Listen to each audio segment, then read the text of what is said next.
कैसे हैं आप सब। आशा करती हूँ आप सब अच्छे होंगे, स्वस्थ होंगे। स्वागत है आपका इस कक्षा में। आइए आज हम पढ़ते हैं हिंदी का पाठ 8, भारत की सांस्कृतिक एकता।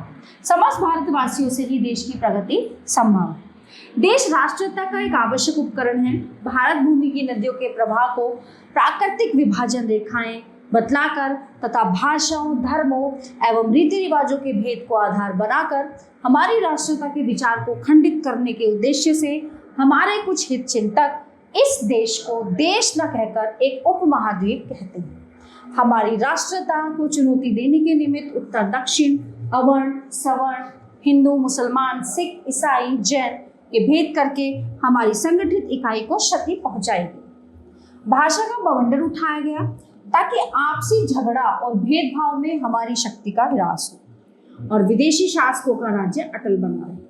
पहले तो प्राय सभी देशों में जाति, भाषा और धर्मगत भेद है। संयुक्त राज्य अमेरिका में ही कई जातियां हैं, वहां कई भाषाएं बोली जाती हैं, किंतु एक केंद्रीय भाषा सबको मिलाए हुए है। स्विट्जरलैंड में जर्मन, फ्रांसीसी तथा इतालवी 3 भाषाएं बोली जाती हैं, फिर भी वह एक सुसंगठित राष्ट्र है। इंग्लैंड, ऑस्ट्रेलिया एक भाषा भाषी होते हुए भी भिन्न भिन्न राष्ट्र हैं। जिस देश में भेद नहीं, उसकी इकाई शून्य या गणित शास्त्र की इकाई की भांति दरिद्र इकाई है।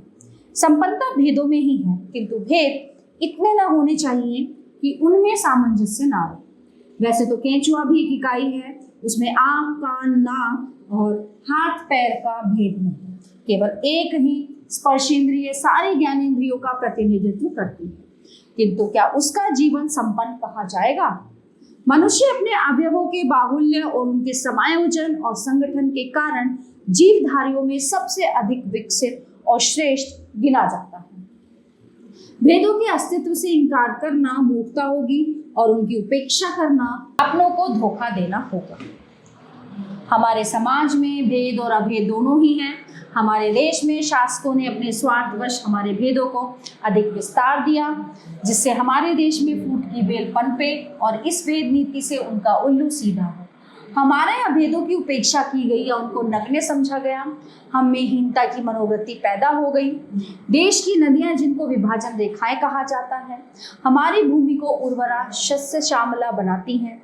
हमारी भौगोलिक इकाई हिमालय पर्वत और सागर से है, उसे छिन्न भिन्न किया गया है।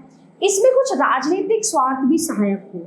प्राचीन काल में राष्ट्रीयता की धारा अबाधित तो नहीं ही रही है। आंतरिक द्वेष कभी कभी प्रबल हो उठे हैं, किंतु भारतवासी एक छत्र सार्वभौम से अपरिचित न थे। राजसूय, अश्वमेध या आदि यज्ञ ऐसे ही राज्य की स्थापना के ध्येय से किए जाते। इसके द्वारा टूटी हुई राष्ट्रीय एकता जुड़कर अविरल धारा का रूप धारण कर लेती। राजनीति की अपेक्षा धर्म और संस्कृति मनुष्य के हृदय के अधिक निकट है। यद्यपि राजनीति का संबंध भौतिक सुख सुविधाओं से है, फिर भी जनसाधारण जितना धर्म से प्रभावित होता है उतना राजनीति से नहीं। हमारे भारतीय धर्मों में भेद होते हुए भी उनमें एक सांस्कृतिक एकता है जो उनके अविरोध की परिचायक है। वही त्याग और तप एवं मध्यम मार्ग की संयममयी भावना हिंदू, बौद्ध, जैन और सिख संप्रदायों में समान रूप से विद्यमान है। एक धर्म के आराध्य दूसरे धर्म के महापुरुष के रूप में स्वीकार किए गए हैं। भगवान बुद्ध तो अवतार ही माने जाते हैं। कलियुगे कलि प्रथम चरणे बुद्धावतारे कहकर प्रत्येक धार्मिक संकल्प में हम उनका पुण्य स्मरण कर लेते हैं। भगवान ऋषभदेव का श्रीमद् भागवत में परमादर के साथ उल्लेख हुआ है। जैन धर्म ग्रंथों में भगवान राम और कृष्ण को तीर्थंकर नहीं बल्कि उनसे एक श्रेणी नीचे का स्थान मिला है। अन्य देवी देवताओं को भी उनके देवमंडल में स्थान मिला है। भारत में उद्भूत प्राय सभी धर्म आवागमन में विश्वास करते हैं। मैत्री, करुणा, मुदिता और उपेक्षा की शिक्षा हिंदू, जैन और बौद्ध धर्मों में समान रूप से प्रतिष्ठित है। स्वास्तिक चिन्ह और ओंकार मंत्र हिंदुओं और जैनों में समान रूप से मान्य है। कमल और हाथी तथा अश्वत्थ वृक्ष बौद्धों और हिंदुओं में समान रूप से पूजनीय माने जाते हैं। जैनों के अनुक्षित हिंदू धर्म के योग शास्त्र में यम और बौद्धों के पंचशील प्राय एक ही हैं। पारसियों और हिंदुओं में अग्नि की पूजा समान रूप से होती है। जेंदावेस्ता की गाथाओं और वैदिक ऋचाओं में भाषागत समानता है। पारसी लोग गौमांस नहीं खाते, सिख गुरुओं ने हिंदू धर्म की रक्षा में योग ही नहीं दिया वरन उसके लिए कष्ट और अत्याचार भी सहे। उन्होंने विशेषकर गुरु नानक और गुरु गोविंद सिंह ने हिंदी में कविता की है। उनके धर्मों में राम नाम की महिमा गाई गई है। गुरु गोविंद सिंह ने चंडी दुर्गा देवी का भी स्तवन किया है। गुरु ग्रंथ साहिब में कबीर आदि महात्माओं की वाणी आदर के साथ सुरक्षित है। उनका नित्य पाठ होता है। सिखों के गुरु लोग हमारे संतों में अग्रगण्य समझे जाते हैं और उनको आदर के साथ स्मरण किया जाता है। मुसलमान और ईसाई धर्म एशियाई धर्म होने के कारण भारतीय धर्मों से बहुत समानता रखते हैं।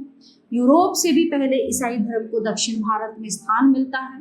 कुछ लोगों का तो कहना है कि स्वयं ईसा ने भारत में ही शिक्षा पाई। दूसरों के प्रति वैसा ही व्यवहार करो जैसा कि तुम दूसरों से अपने प्रति चाहते हो। ईसा मसीह का एक कथन महाभारत के आत्मन है प्रतिकूलनी परेशान न समाचरित का ही पर्याय है। ईसाई की क्षमा और दया बौद्ध धर्म से मिलती जुलती है। मैं ये नहीं कहता कि किसने किससे लिया, परंतु इन मौखिक सिद्धांतों में हिंदू, बौद्ध और ईसाई धर्मों में समानता है। रोमन कैथोलिकों की पूजा अर्चना, धूप, दीप, व्रत, उपवास आदि हिंदुओं से मिलते हैं। मुसलमान और ईसाइयों ने यहाँ की संस्कृति को प्रभावित किया है और वे भी यहाँ की संस्कृति में प्रभावित हुए हैं। भारतीय सूफी कवियों ने वेदांत की भावभूमि को अपनाया है और उनके ग्रंथों में हिंदू परंपराओं, कथाओं, विचारों, देवी देवताओं और प्रतीकों के समावेश हुए।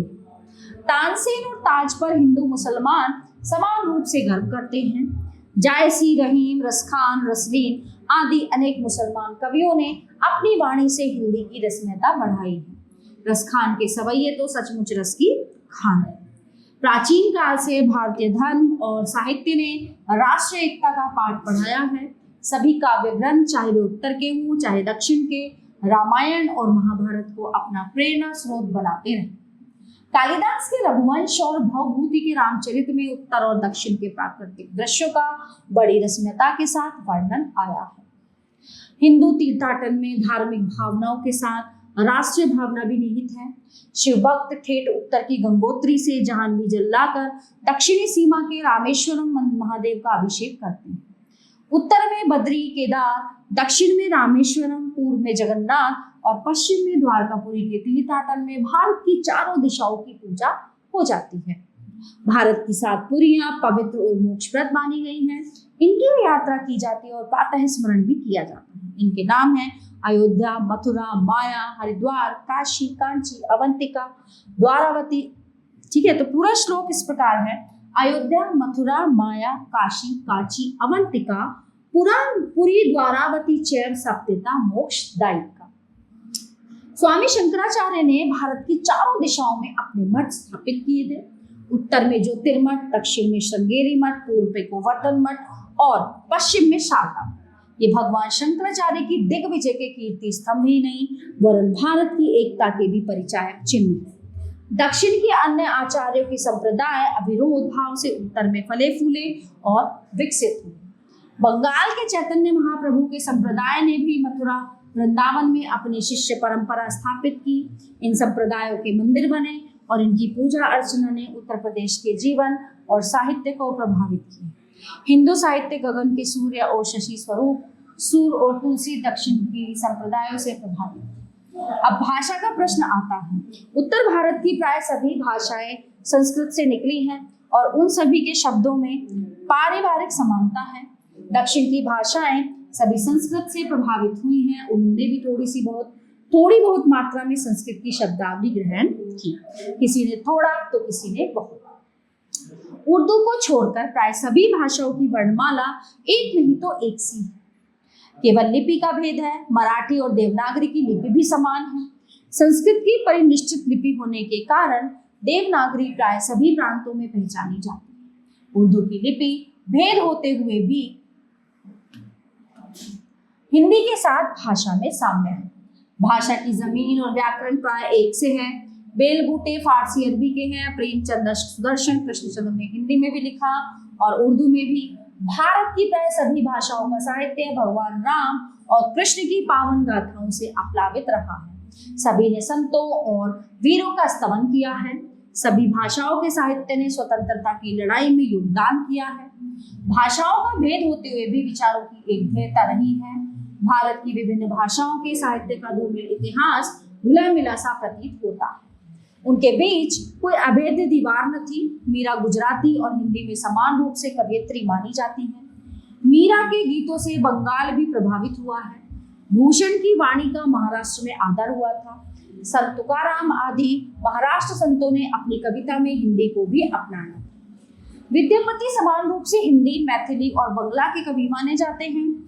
कबीर, दादू आदि संतों का व्यापक प्रभाव रहा है। अपने एक तारे की तान में सारे भारत को बांध दिया। तुलसीकृत रामायण का मराठी और बंगला में भी अनुवाद हुआ। सूरदास के भजनों को प्राय सभी प्रांतों के गवैयों ने अपनाया।